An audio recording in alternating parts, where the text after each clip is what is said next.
আমার নামটা হয়তো তুমি জানো না, আর জানলেও কিছু আসে যায় না। কিন্তু একটা সময় ছিল যখন আমি নিজেই নিজেকে বিশ্বাস করা বন্ধ করে দিয়েছিলাম। প্রতিদিন সকালে ঘুম ভাঙতো একটাই প্রশ্ন নিয়ে, আজ আবার কেন উঠব। স্বপ্ন ছিল, কিন্তু সাহস ছিল না। পরিশ্রম করতাম, কিন্তু ফল আসতো না।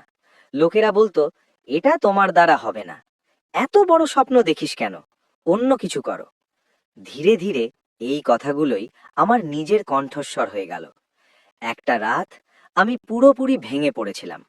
চুপচাপ বসেছিলাম, মোবাইলটা হাতে, চোখে জল, আর মনে একটাই কথা, সব ছেড়ে দিই।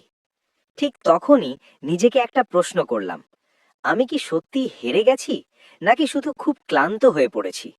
উত্তরটা খুব কষ্টের ছিল। আমি হেরে যাইনি, আমি শুধু হাল ছেড়ে দিতে চাইছিলাম। সেদিন আমি সিদ্ধান্ত নিলাম, সারা জীবনের লড়াই নয়, শুধু আজকের দিনটা জিতব।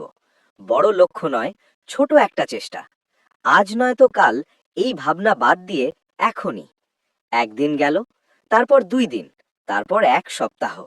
আমি বদলাতে শুরু করলাম। যারা একদিন হাসতো, আজ তারাই প্রশ্ন করে, এত শক্তি পাও কোথা থেকে? সত্যিটা জানো, শক্তি আসে না বাইরে থেকে। শক্তি জন্ম নেয় সেই মুহূর্তে যখন তুমি হাল না ছাড়ার সিদ্ধান্ত নাও। যদি তুমি এই গল্পটা শুনে থাকো, তাহলে মনে রেখো, তোমার কষ্ট তোমার লজ্জা নয়, তোমার পরিচয়। তুমি দুর্বল নও, তুমি শুধু ক্লান্ত।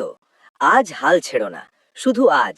কারণ যেদিন তুমি থামবে না, সেদিনই তোমার জীবন বদলে যাবে।